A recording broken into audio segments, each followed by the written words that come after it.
Dear students, hearty welcome to the first lecture of the video lecture series offered by your department on the textbook Nature Matters, Readings on Life and Nature, which is prescribed for your second semester Common Course English.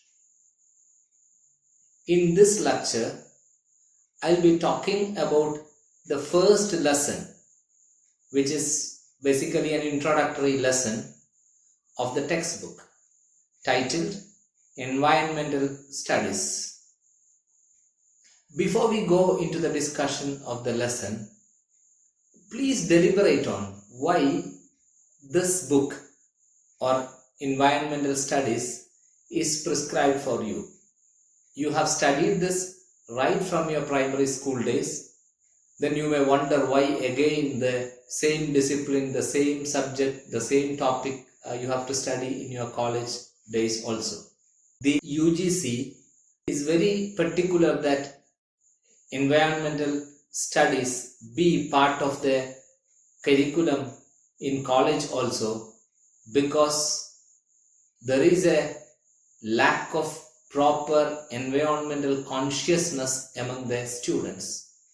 All of us have learned it as a subject in schools. We have written examinations, we have scored good marks, but we haven't really assimilated the message, the values that this academic discipline tries to communicate to us. We are living at a time when unprecedented damage is caused to our environment by human actions.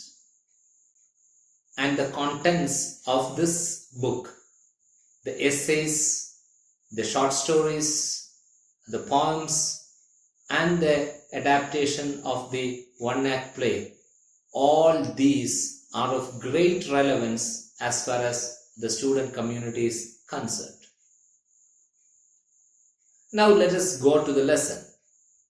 As already mentioned, its title, Environmental Studies. Be a little cautious when you pronounce this word environment, E-N-V-I-R-O-N-M-E-N-T. It's usually pronounced as environment or environment. Many people mispronounce it as environment. Please don't do that. Pronounce the word either as environment or environment.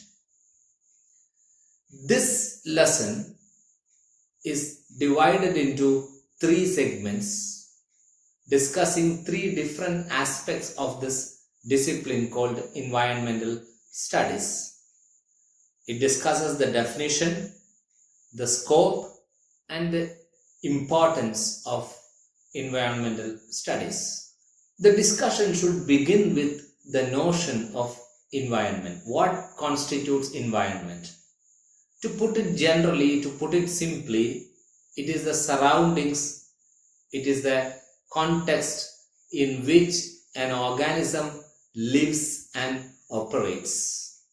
And environmental studies this environment, this surroundings, as well as the interaction between the organism and the environment.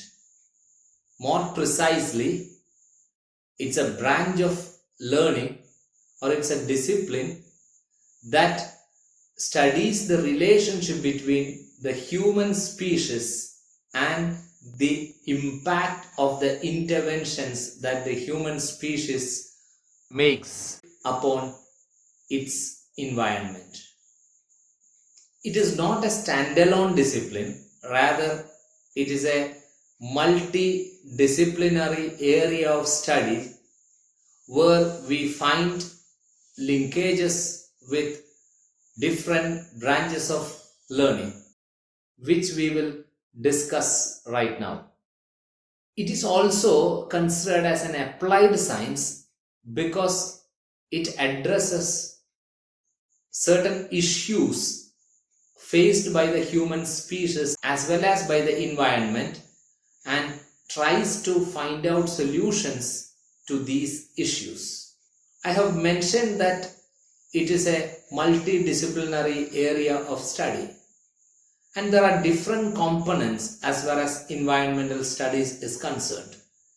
These components are biology, geology. Geology is the study of the constitution and the physical properties of the earth, the formation of the rocks, say petrology, or the nature of the soil, pedology. All these come under geology. Then chemistry, physics, engineering, sociology, which studies human social life. Then health. Health is of great importance nowadays because COVID-19 pandemic has kept all of us locked down in our homes, and the only discussion that we find nowadays is on health and the future of human race. Then it is related to anthropology. Anthropology is the branch of study which deliberates on the evolution of human race. Then economics. Every discussion on development will have connections with economics. So economics is a component of environmental studies. Then statistics, the data analysis and all. Then computer science. It is the principles of computer science is employed in studying about the environment also. And computers themselves cause much hazards to the environment by way of e-waste. Then philosophy. Philosophy is actually any serious deliberation on certain basic questions related to life on this universe. So whoever be it, a scientist or a writer or a statesman, a policy maker, an activist, whoever be it, that makes a serious deliberation on nature and environment can be called a philosopher in this sense. Now let us discuss the scope of this discipline. See, if we look around, we will find that we are living in the midst of a beautiful landscape. In a village, you will find the landscape more prominent. In a city, it will be different. We have the rivers, we have the grasslands, we have the forests, we have the mountains, and all these are very much part of our life. And even in villages, you will find that the human intervention has made some modifications to the existing environment. In the city, you will find that the rate of modification will be higher and it will sometimes extend to an unnatural degree of development. But we have to ask one simple question. From where do we get our food? See, one simple question will make us aware of the dependence that we have upon nature. Where do we get the air to breathe? Where do we get the water to drink? Where do we get the food to eat? Whether I live in a village or I live in a city, I have to depend upon the field for my food. And when I think of my food, I have to be very much conscious of the web of life, the interconnection, the harmonious coexistence of different organisms in this world, different creatures, different plants, different animals in this world. It is through a harmonious relationship among these organisms that constitute the web of life that life is possible upon this earth. All of us have to realize that our life is dependent upon the natural resources, upon our immediate environment. We cannot think of a life detaching ourselves from our environment. Our ancient people have realized this, and that is why they gave much importance to nature. They considered nature as the mother and respected and admired nature. They did everything possible to preserve and protect their mother nature. They knew that nature was essential for their livelihood. If you analyze the cultural practices of the ancient people, you will find the reverence, the high position that they give to nature. You take, for example, the festivals, you take, for example, the rituals, and you will find that in all of them, nature occupies a very prominent position, whether it is the Eastern tradition or the Western tradition. They respected the Panchabhutas, the 5 elements, and gave due recognition to them in their rituals. Respect for all living creatures is not new to India. You go to the Vedic literature, you will find the writings brimming with respect for the harmonious life in nature. You go to the works of Kalidasa, you will find nature being celebrated, nature being revered in every possible way. I was citing just one example. Many writers have given due recognition and importance to nature in their writings, in Sanskrit as well as in regional language literatures. Way back in 4th century BC, Emperor Ashoka proclaimed that all forms of life are important and the harmony among these forms is vital as far as existence on this earth is concerned. You go to the edicts, the proclamations of law or the authoritative commands or the shasanas of Ashoka to find this. In the Western tradition also, reverence to nature is very much visible. Coming to literature, you just read the romantic poets, read Wordsworth, read Coleridge, or you read the philosophy of Thoreau or of Emerson. Coming to India, again you read Mahatma Gandhi, who was influenced by these writers. We will find the high position given to nature and a high degree of environmental consciousness. In this context of discussing the harmonious relationship among different organisms or different creatures, I am reminded of the statement made by Chief Seattle way back in 1854 that the earth does not belong to man, man belongs to the earth.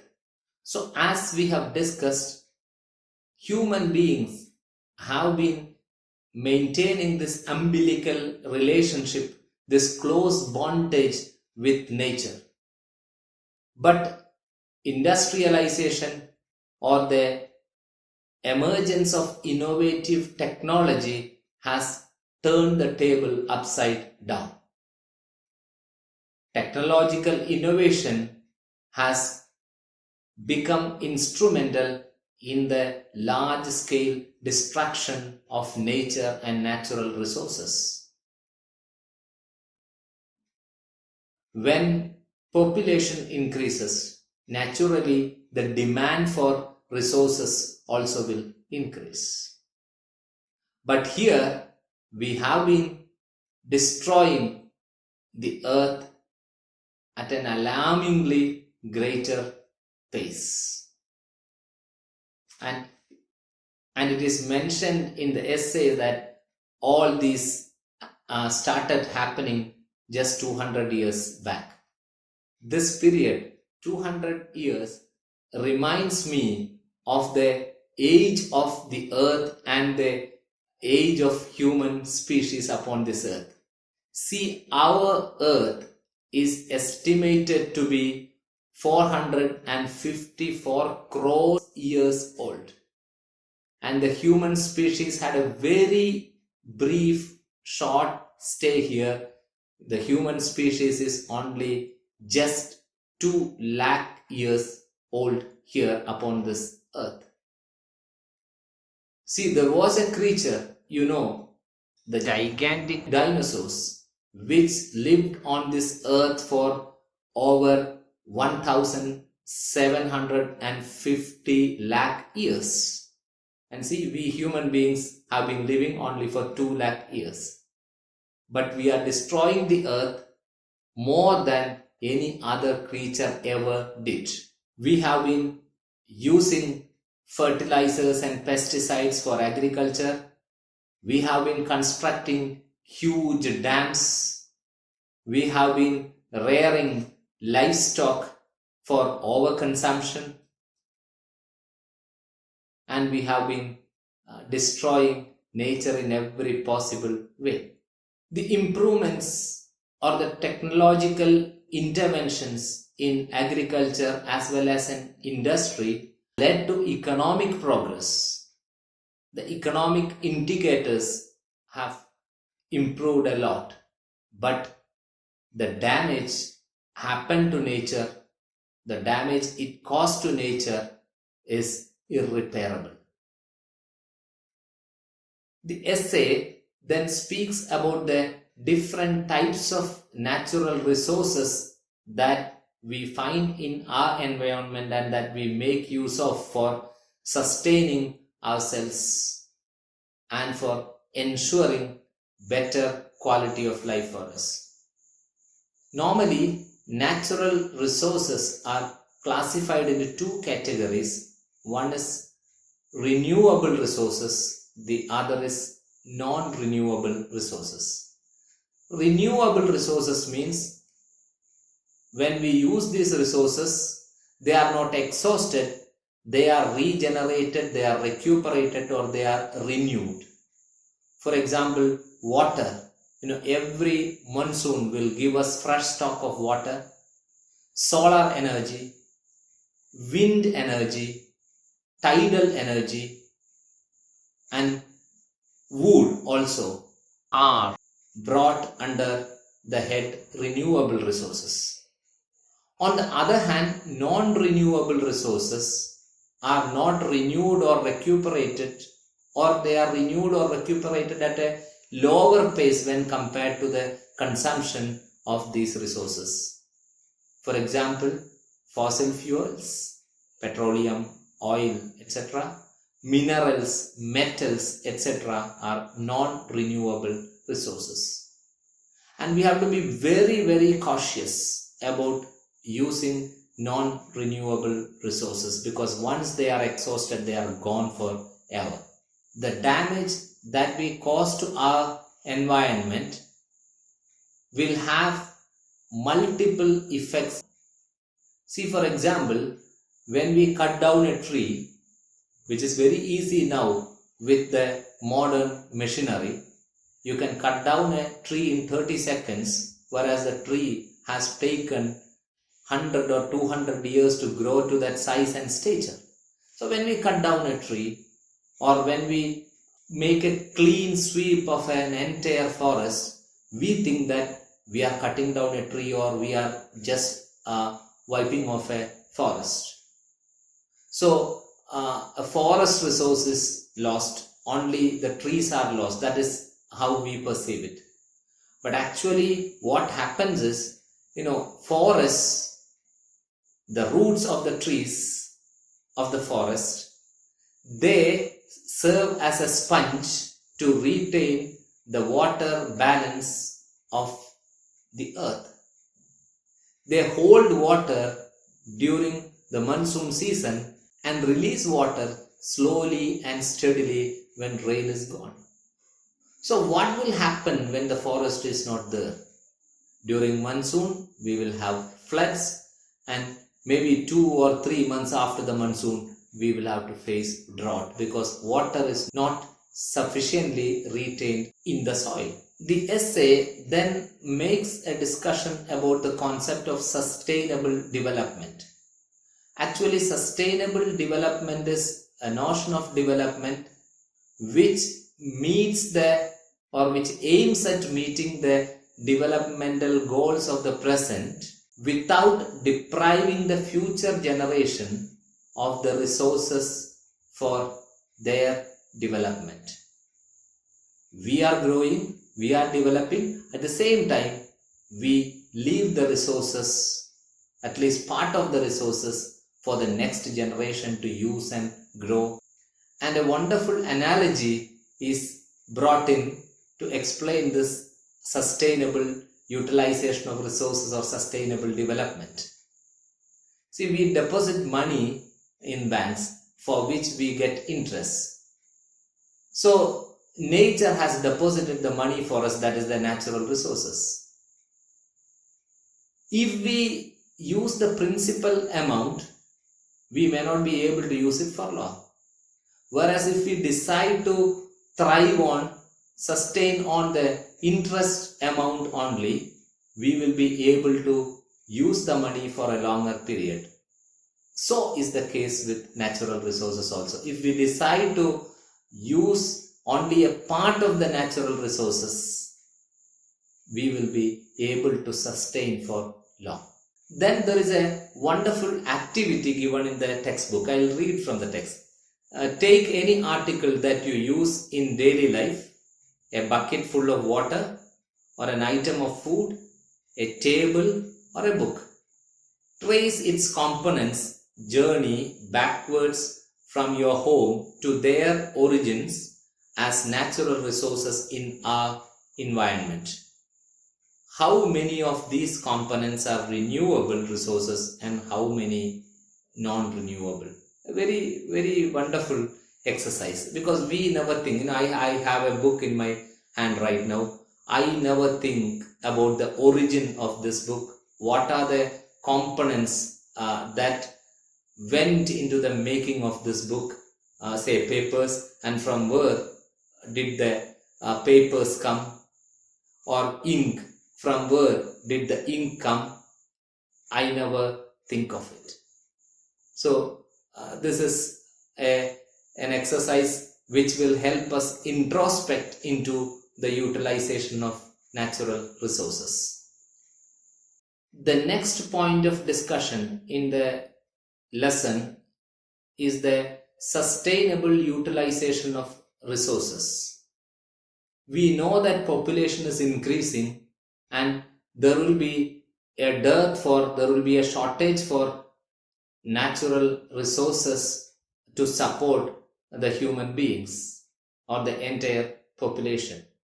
So if we are not very cautious about the utilization of these resources, if we do not restrict the overuse or the misuse of these resources, we are going to face very serious consequences. Our days are going to be doomed. As Mahatma Gandhi has rightly pointed out, the world has enough for man's need, but not enough for man's greed. So a very wise and controlled utilization of the resources alone can save us from future threats. And in the lesson, a few questions are given for us to ask when we make use of each and every natural resource. It goes like this. For every resource we use, we must ask ourselves the following questions. 1. What is the rarity of the resource and where does it originate? Is it a rare resource or is it a very commonly, abundantly available resource? And what is the source of that resource? We have to ask. Second question, who uses it most intensely and how? See, resources are not accessible or available to everybody in the same way, in the same degree. Most often we find that the developed countries, the rich countries, they have an upper hand in accessing the resources. They consume more resources than what is actually needed for a normal human being. And many people, especially in the poor countries, in the underdeveloped countries, are deprived of even the basic resources to support their lives. So there is no equitable distribution of resources. So ask this question, who uses it most intensively, and how and why also we have to ask. Then the third question is, how is it being overused or misused? Is a particular resource properly used, or is it overused, using it more than what you need? Then is it misused? That is, you are using it for a wrong purpose. Who is responsible for its improper use? The resource collector, the middleman, or the end user? This is the fourth question. Who? The person who collects the resources, or the agent, the middleman in between, and the end user, the final user who uses it. Who is responsible for this overuse or improper use of this resource? And the last, fifth question, how can we help to conserve it and prevent its unsustainable use? How can we conserve this resource? How can we prevent the unsustainable use or the misuse or the overuse of this resource? How can we preserve this resource for the coming generation, for posterity also? Now we will go to the second activity given in the text, the second exercise given in the textbook, which is actually related to the first activity. So identify one point or one component from the first activity, just one material that you use in your daily life, and you are asked to go back, trace back its origin. So take one component and ask these questions. Question number 1, are you using that resource unsustainably? That is the raw material that is used for making this particular object, are you using it wisely? The second, in what way could you reduce, reuse and recycle that resource? In order to ensure sustainability, we have to resort to these three means. This should be the mantra of utilizing the natural resource. Reduce, that is reducing our demand, reducing the use of something, using something only when it is necessary or highly necessary. Second thing is reuse. Say for example, a plastic carry bag. We can reuse it many times rather than throwing it off after one single use. Then third one is recycle. The product, one product can be recycled into another product. We have seen instances of the plastic carry bags being used for tarring the roads, mixing it with a tar for preparing the roads. So that is an instance of recycling and using it. Many metal parts, they are recycled and new products are made out of it. So we can think of that. So ask this question, in what ways could this particular component, this material, be reused or reduced or recycled? And the third question, is there an unequal distribution of this resource so that you are more fortunate than many others who have less access to it? Already we have discussed this. It's about the equitable distribution of resources. So ask the question, is this particular resource distributed equitably? Does everyone, be rich or poor, have access to this resource, have equal access to this resource? So once we ask these questions about the utilization of resources, definitely we will retune ourselves towards sustainable utilization and sustainable development. We will not overexploit nature. We will not be a party in speeding up the degradation of nature. The third segment discusses the importance of environmental studies. As already seen, it is not a standalone discipline, or we cannot put it in a watertight compartment. It has linkages with many other disciplines, science as well as social science disciplines. The biological component is the chemistry component is there. Components of physics we find there, computer science we find there, statistics we find there, and geology also we find there. And in the social science side, we find anthropology having a bearing upon environmental studies, sociology having relation to that, economics having relation to that, then philosophy having a very strong bondage with environmental studies. So it's a very wide discipline, perhaps the widest of the disciplines that covers all the different aspects of learning, that touches upon many different disciplines of study. Again, in this chapter, there is a discussion about the utilization of natural resources, the wise utilization of natural resources, water, air, metals, minerals, the products that we get from the forests, grasslands, oceans, from agriculture, from livestock, etc. It categorically states that when the number of people increases, definitely demand for the resources also will increase. That is something that we can understand. But what is unfortunate is that we are overusing the resources, or we are misusing the resources, and we are wasting too much of the resources. I remember having seen a very meaningful poster fixed in the canteen of a company, which reads like this: take all you need, but eat all you take. This was a message about food, but in the utilization of natural resources also, or with respect to the misuse and overuse of the natural resources, with respect to the wastage of the natural resources also, it is highly relevant. Industrialization actually has resulted in large scale chemical effluents that affect normal human life. Not only normal human life, but the lives of many other creatures also.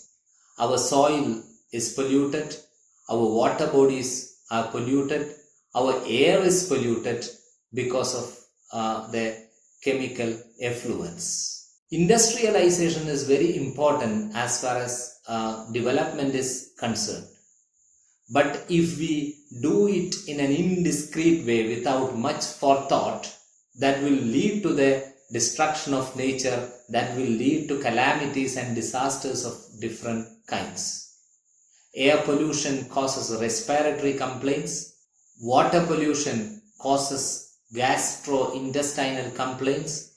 And many chemical effluents are known to cause cancer in human beings and many other fatal diseases in other organisms.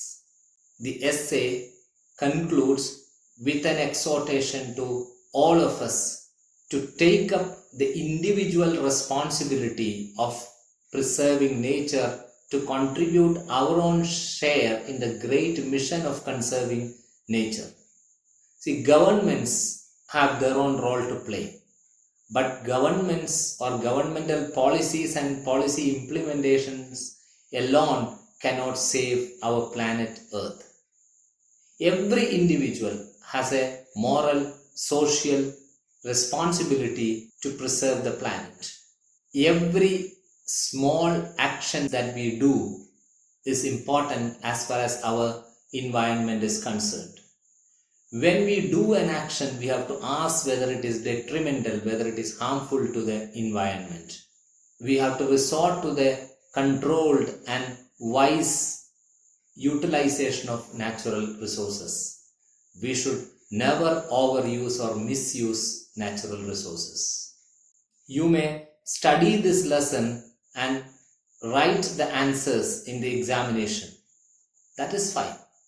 But what is more important is to develop a consciousness, or is to strengthen the already existing consciousness about the necessity to preserve nature and to ensure sustainable life upon this planet, not only for human beings but for all other organisms also. Now let's have a discussion of the short answer type comprehension questions given at the end of the chapter. The first question is, define environment. Answer: environment is a complex of physical, chemical, and biotic factors that act upon an organism or an ecological community and ultimately determine its form and survival.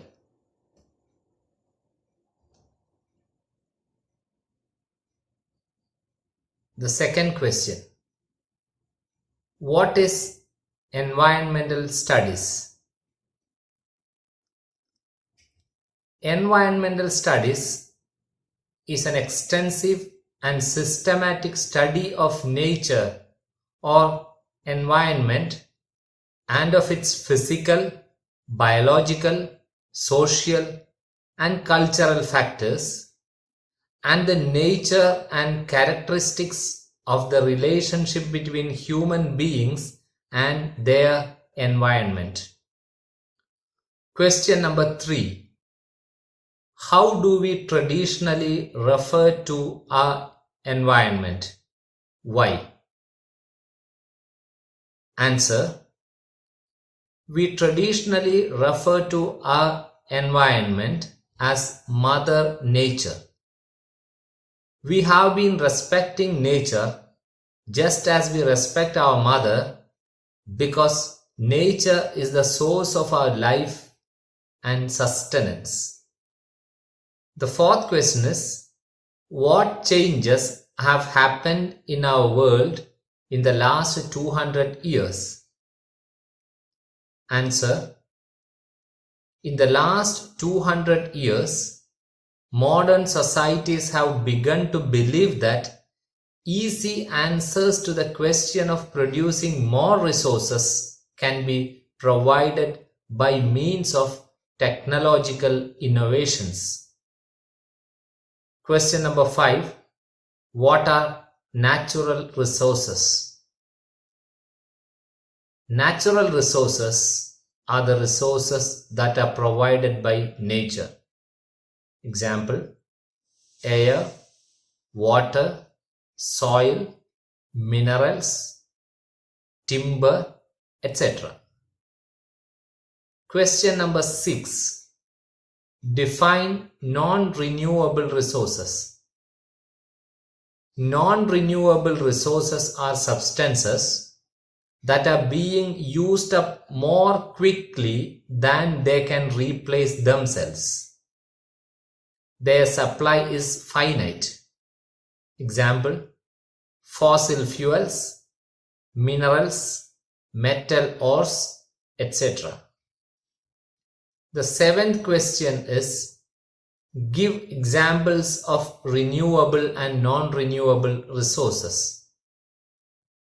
Water, solar power, wind power, etc. are examples of renewable resources, and fossil fuels, minerals, metal ores, etc. are examples of non-renewable resources. The 8th question is, what is sustainable development? Answer: sustainable development is the concept of meeting the present human developmental goals by ensuring the availability of resources for future generations also. Question number 9. What are the components of environmental studies? The components of environmental studies include biology, geology, chemistry, physics, engineering, sociology, health science, anthropology, economics, statistics, computer science, and philosophy. And here comes the last question. Give an example of the overuse of natural resources. You will find plenty of examples if you just look around. Here I am giving just one since it's a short answer type question. Answer: the over exploitation of river sand and quarry granite in the name of construction is an example of the overuse of natural resources. Thank you very much for listening to me. Be committed to your studies. Be committed to the conservation of our environment. All the best.